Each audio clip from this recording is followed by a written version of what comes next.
I really am one of those people that work on my business, not in my business. Yes. So I find that when I am spending too much time on the counter, it is way easier to get messed up in your other stuff. Somebody has to be paying attention to these things. Yeah. And we're a small enough company that I do not have a fractional CFO or anybody like that. I am that person. So when I'm on the counter, it's probably a bad thing. Welcome to Peer Talk, a dialogue with business owners just like you. Peer Talk conversations run the gamut of business challenges facing owners today. The host of Peer Talk is Dan Crowley, founder and owner of Peer Executive Groups, which provides a safe space for owners to share their experience, grow their businesses, and learn from their peers. Hi, this is Dan Crowley. We have a number of great owners in our peer group network, just like you, and our job is to give you a voice here on Peer Talk. Today's Peer Talk podcast is sponsored by Integrasoft, business software for your growing company. Integrasoft's suite of software scales to meet and exceed your business needs. Their variety of solution packs will ensure that their ERP program can fit and grow within your company. Schedule a demo today. We have an exciting edition of Peer Talk, one that will focus on Top Gun. So everyone loves to be recognized, and we take time to recognize our peer members for financial excellence by providing a Top Gun award for the top quartile. Today, we have two guests who are in the top 10 this year and are multiple year winners. One is the owner of an operation in Idaho and has achieved Top Gun status after achieving Top Gun status with other operations in Washington and then selling those companies and then coming into Idaho. So amazing stuff there from Troy Roper. And then we will also be speaking with Ellen McIlhenny, who is the fractional CFO for Atlantic Lift Systems in Virginia, who was a multiple winner of peer groups. Ellen owns a business, CFO Plus Services, and has written a book. Welcome, everybody, to another edition of Peer Talk. We have a great episode today where we are going to dive deeper into Top Gun and the results that came out last month for 2023 data. And, amazing things are happening in the network. Obviously, we're not growing quite at the rate we were the previous couple of years. So it's really neat to see a lot of people hang on to good performance. On this episode, we'll be speaking with the number 4, the number 5, the number 6, and the number 7 best performing operators in 2023. So I'm excited to get started. So first off, we have Troy Roper, who is the president at the R&R Group, which owns A1 Rental Idaho. And that was his submission in 23. Previously, Troy has been a member of peer groups for quite some time as president of R&R Rentals, which is up in Bellevue, Washington. Troy, welcome to the program. Hi. Good to meet you. Hey, Troy, what is going on? So when did you sell R&R Rentals? So I sold R&R in the spring of 23, but I had already purchased A1 Rentals in Idaho. I've been looking for decades, A1 Rentals. I was presented a book and I purchased them a couple weeks before I sold to Sunbelt. Wow, that's incredible. Everybody thought you were so prescient and forward-thinking with your move to not only switch states that may have been economically motivated, but also not leave the industry, which was really cool, which a lot of people would love to, cash in their chips a little bit, but yet not leave. So I feel like you did kind of you pulled a good one for all of us who kind of follow the independence in the rental industry. So welcome to the program. Looking forward to hearing from you. We also have Ellen McIlhenny. Ellen and I have known each other for what, like 4 years now? I think. Yeah, I think so. 2018, which, by the way, you hid from me the fact that you had authored that book in 2018, I think, right? So the book is called The Big Turnaround. What is that book about, by the way? So I'm a big fan of parables. So it's a fictional business book. Oh, nice. Yeah, and so Lencioni, I'm a big fan of Lencioni's books, and they're all parables. And so this is a parable of my previous industry is office products, and so I created this fictional office products company that was having some problems, and it showed how the management came together and turned things around. So I called it The Big Turnaround. Very cool. Mhm. Well, I will definitely check it out. I appreciate you taking time for us today. For those who know Ellen, she is, or don't know Ellen, she is a fractional CFO controller who works with Atlantic Lift Systems on the East Coast in Virginia. And we met there because I had been consulting with them doing some EOS implementations. So great to have you on the program. And again, thank you for submitting the financials every year for Atlantic. So much appreciated.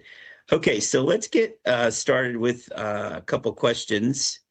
I had, wanted to really get into, I know Troy thinks about when he submits every year. Troy, you've had different formage come your way every year over the years, and you read the instructions and you submit. And the last couple of years, we've been trying to get as much non-financial information as financial information, just so that people can understand that, hey, even though we're all independents, and in this case, equipment rental, we kind of look and do things differently depending on what that looks like. So my question is for you, Troy. Explain for the listeners your mix of work, especially now in Idaho. I have no idea how this is different from Bellevue, but maybe that's the place to start. How is your inventory and your focus towards your market different in Idaho versus where you were in Bellevue? Well, the product mix is definitely different because we're in a more rural farming area, a much smaller population density. There's actually a lot more bigger pieces of equipment here than in a metro area. I was highly focused on the landscaper market, which I was in a very wealthy county, one of the wealthiest counties in the nation. And so we had a tremendous landscaper business. We don't have as big a landscaper business here, but we have bigger pieces of equipment. I have yards that are big enough that can handle a semi. None of my locations in the Seattle area can handle a semi. So I've kind of moved up the food chain on my equipment mix. But the market is definitely, we're in farmer land. People do not want to pay a lot to rent. Got it. It's definitely, pricing is, my customers are way more price sensitive than in King County. So definitely a slight pivot on how you're going to plan your growth, right? From the previous market to this market. And probably costs are a little different as well versus where you were, especially when it comes to personnel. What are for you to keep tabs on A1 performance, did you change like what data you wanted to look at, or has it been the same when with regard to Not really. The numbers that I look at are basically the same. I still look at, rental revenue is everything. It always is. We do sell lawn and garden equipment. We're a steel dealer. We were the place that I bought here, A1 Rentals, was a Husqvarna dealer. But we're now a steel dealer. And so when I look at my numbers, I still look at the same things. I still look at my top line revenue. I still look at my rental revenue. I still look at what percentage is labor of total income. And then my biggest focus is on controllable expenses. Controllable expenses and growing revenue are always the ways. If you can bring in a lot more money, your expenses don't matter as much. But if you're tight and you're not growing revenue, then your expenses are way more important. And so I look at my controllable revenue. What is my controllable revenue? Excuse me, expenses. My controllable expenses are labor, right? Everybody says, well, what about your occupancy expenses? To a certain extent, you don't have a lot of negotiating power in occupancy expenses. When you first move into a location, and to be honest, rental companies don't change yard locations. Very rarely. So you get that first time negotiation on your lease, and you're basically stuck with that sucker. I don't care how many renewables you have in there. All you're going to get to maybe argue about is the growth percentage on your yearly rent if you don't own it. So okay. Controlling occupancy expenses, I get to negotiate with the gas company. No, I don't get to negotiate with the electric company. All of those bills are basically set in stone. Now you might have some miscellaneous cleaning and whatnot, or repairs or whatever you can control, but that is not that's not the stuff you can go out and fix. You can go fix your labor cost, your repair cost. I really focus on repair costs. The place that I bought had much higher repairs on their equipment cost than I did in Bellevue. I'm still working into that. We're still putting processes in place to control that. They're still higher than I expect them to be. Okay. And I can't tell if that's my customers harder on their equipment here, or maybe it's just because the product mix has more repairs associated with it. I'm not sure yet. I haven't answered that question. But those are the things that I would look at. Yeah, that you just brought up at the end, I think is ripe conversation for a peer group, right? Because it is that kind of evaluation of certain categories of assets, age of fleet, and knowing, what you should be doing in terms of turning that. But I appreciate the controllable expense comment. If anyone doesn't know what controllable expense is, think in terms of fixed versus variable, and variable will be, negotiated or changeable, or efficiencies can help variable and semi-variable expenses and costs. So Ellen, let's pivot to you. So you work with a bunch of different businesses, but specifically related to Atlantic Lift, what do you guys look for when it comes to, financial excellence? How do you determine whether you're on the right path with financial excellence? Well, it's interesting because we have been looking really closely at the repairs numbers, simply because we've been churning equipment the last few years. We've been selling a lot of the older stuff and bringing in new equipment. And so trying to see the comparison on rental repairs. We also, a few years ago, noticed that the outside hauling number had crept up as a percentage of revenue. So we kind of tried to attack that. And I think they've done a good job of doing that. So, but yeah, we look at, obviously rental revenue is the big number every month that we look at. And then just gross profit margin. Are we controlling those variable costs to the extent of, parts cost, and, are we charging enough for different things? So trying to break it down that way. This year we've been trying to look very closely at a budget that we did this year, which is kind of new for us. We've attempted it in the past, but this year we're making a concerted effort to really look at the actual versus budget. We started it last year, and it's very important numbers because bonuses are based on it as well. So we have really dug into the numbers significantly compared to previous years. Wow, that's really interesting. So interesting that you're looking at budgeting and pro formas. And I know that is a scary area for a lot of our members.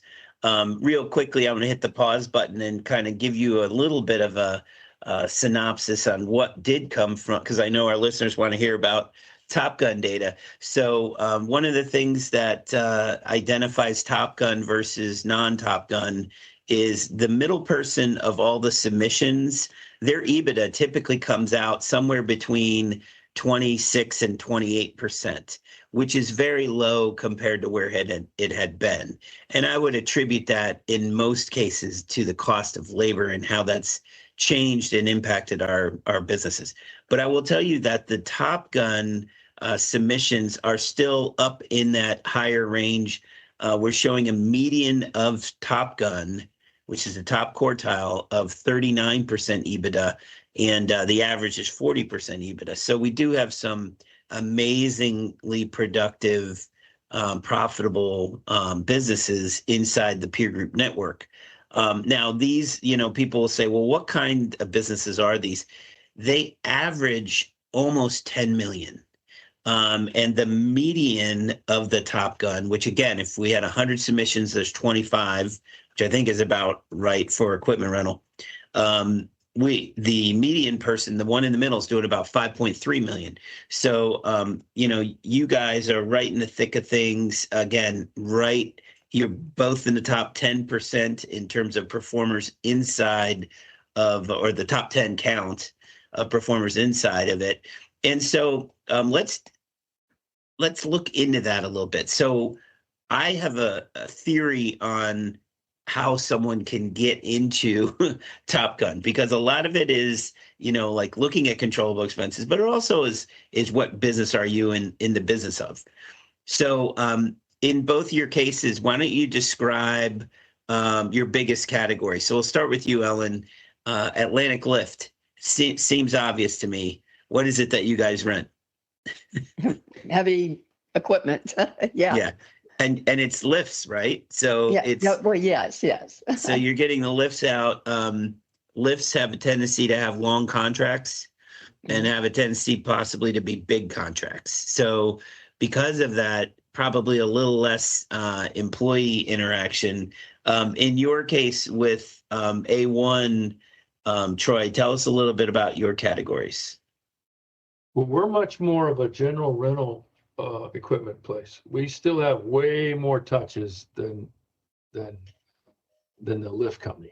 Got it. We do not have as many monthly rentals. As a matter of fact, I would say 50% of our revenue is still a daily rental or less. I would like to change that, but it is the company I bought. So we are definitely a general tool. Our biggest category is earth moving. So got it. Skid steers, excavators, mini excavators, bread and butter. We do have a lot of reach forklifts and whatnot. But then the other side of the business, a good 30% of my business is we are a portable toilet company. We're the largest portable toilet company in the region. Okay. And possibly some serious amounts of rentals that are not tied directly to staff, possibly. Well, because you're putting out a bunch of units. Yeah, we have. Portable toilet business is nice long-term revenue. Most construction jobs take several months. So you have several months of rental, but it is got more service cost than like sending out a reach forklift. You're visiting that toilet every week. Yeah. So it's a little bit lower margin business. Okay. I get it. I will say that, looking at both your companies, and I'm just going to share some percentages. In Troy, in your case, your personnel are coming in around 23%. And Ellen, your personnel is coming in around 21%, right? So it's this idea of what is the cost of labor, and if you can keep that cost of labor in the top quartile, you're going to end up in the top quartile with Top Gun, right? To some extent, because it is such a huge part of your overall expense of your company. But very similar scoring there on your personnel. I can tell you when I compare it to Top Gun, personnel in Top Gun is coming in at 28 and 26, right? So, well, I should say the median is 28%.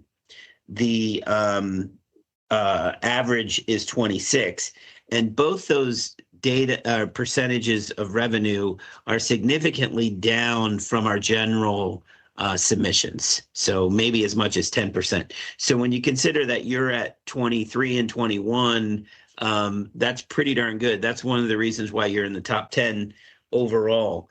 But I can say that it's pretty evident when you visit Atlantic Lift, you can see that you're doing a lot more with less human beings. So Absolutely.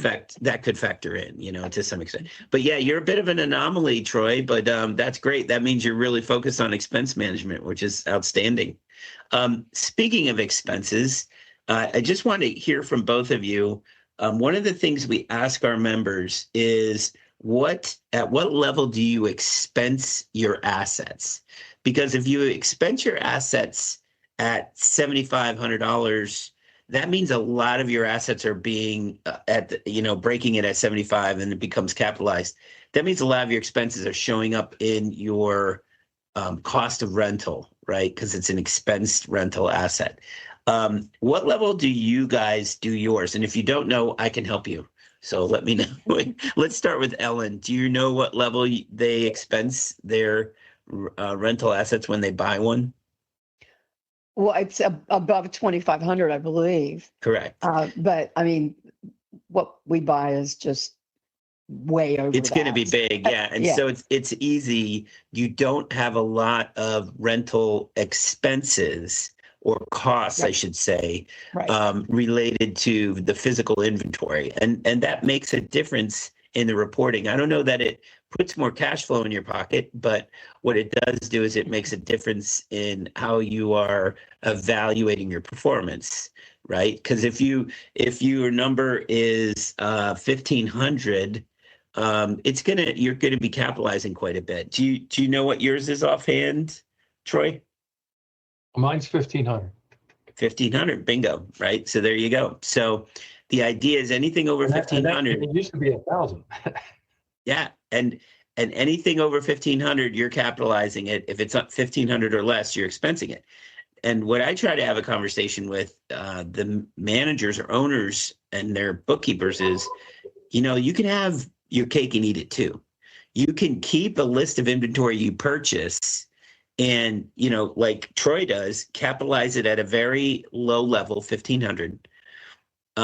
And keep a list of all those assets. And then at the end of the year, when it comes time for tax filing, you have the ability to make a change in your depreciation or capitalization of that inventory.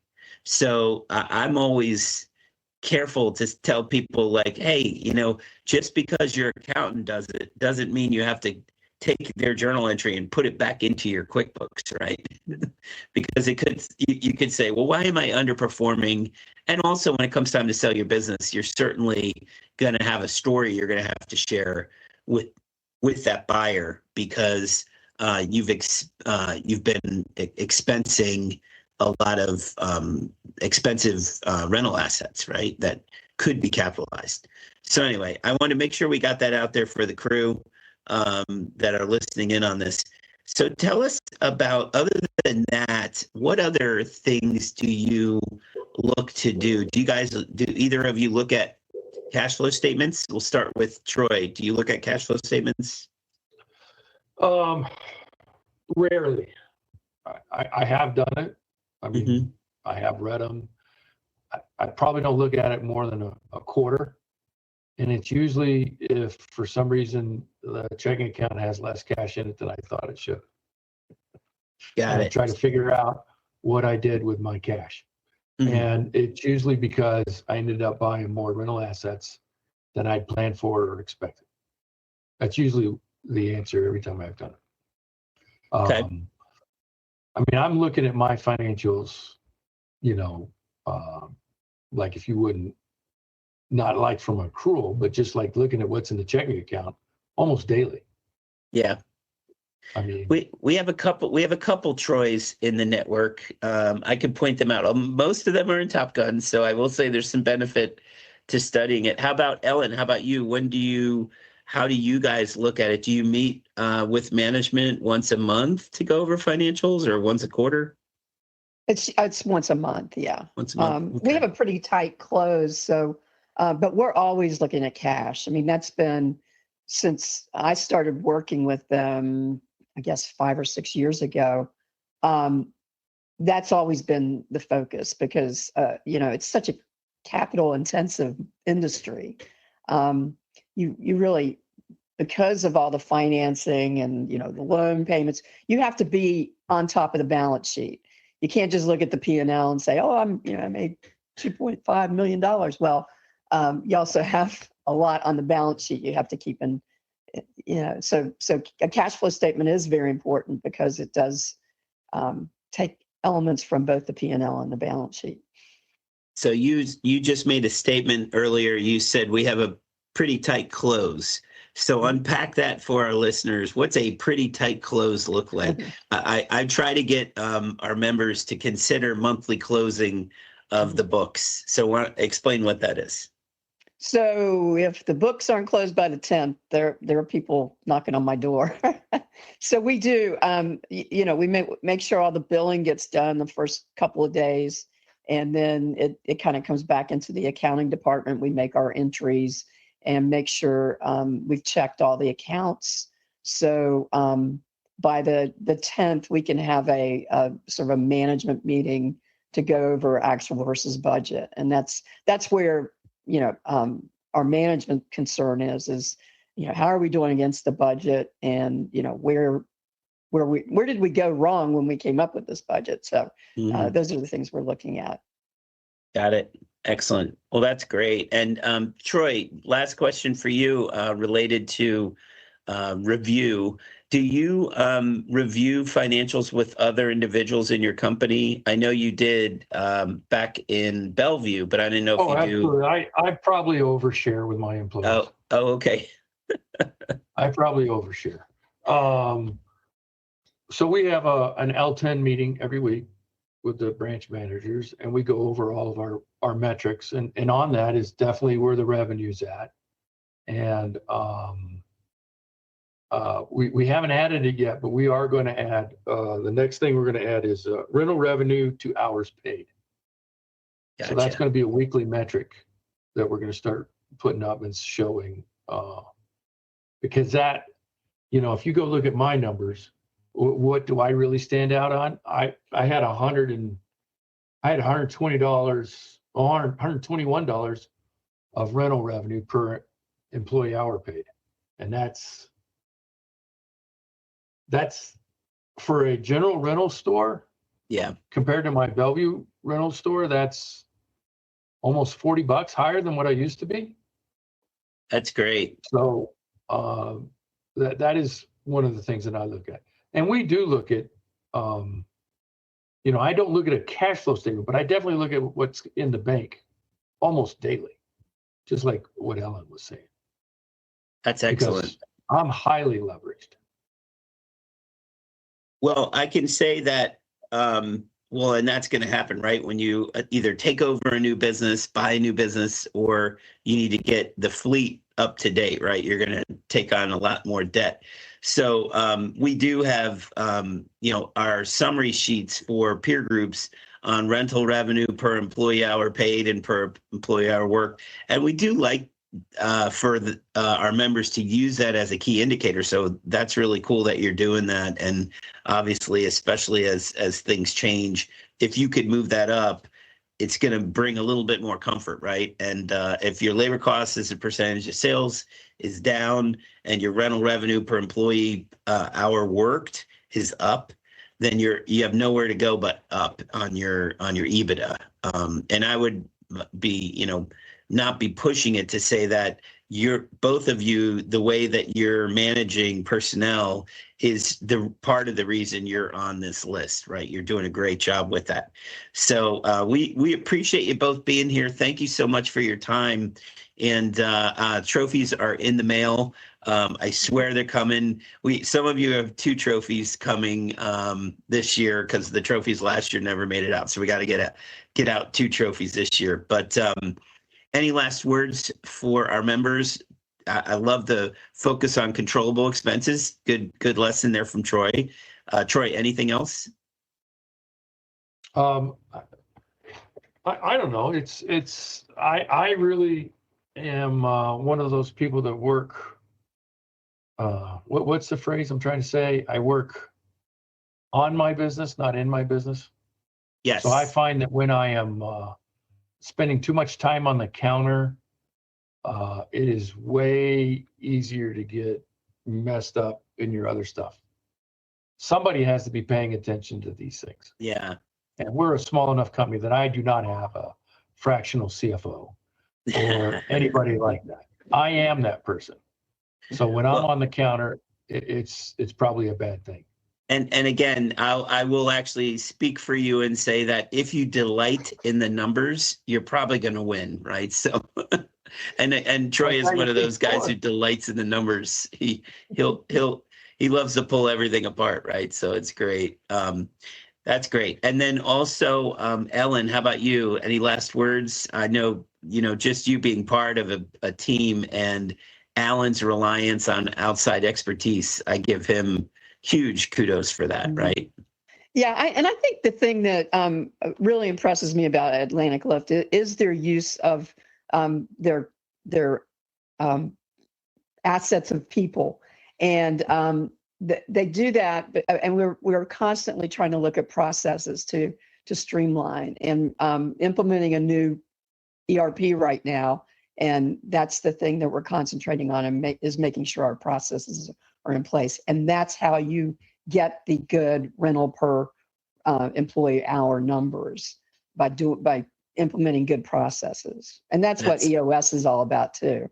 I'm a student of that, and it's a great system. Great. Well, again, we appreciate your time, guys, and thanks again for being on the program. Thank you. You've been listening to Peer Talk from Peer Executive Groups, produced and directed by Noah Crowley and hosted by Dan Crowley. Subscribe to this podcast for notifications of future episodes of Peer Talk.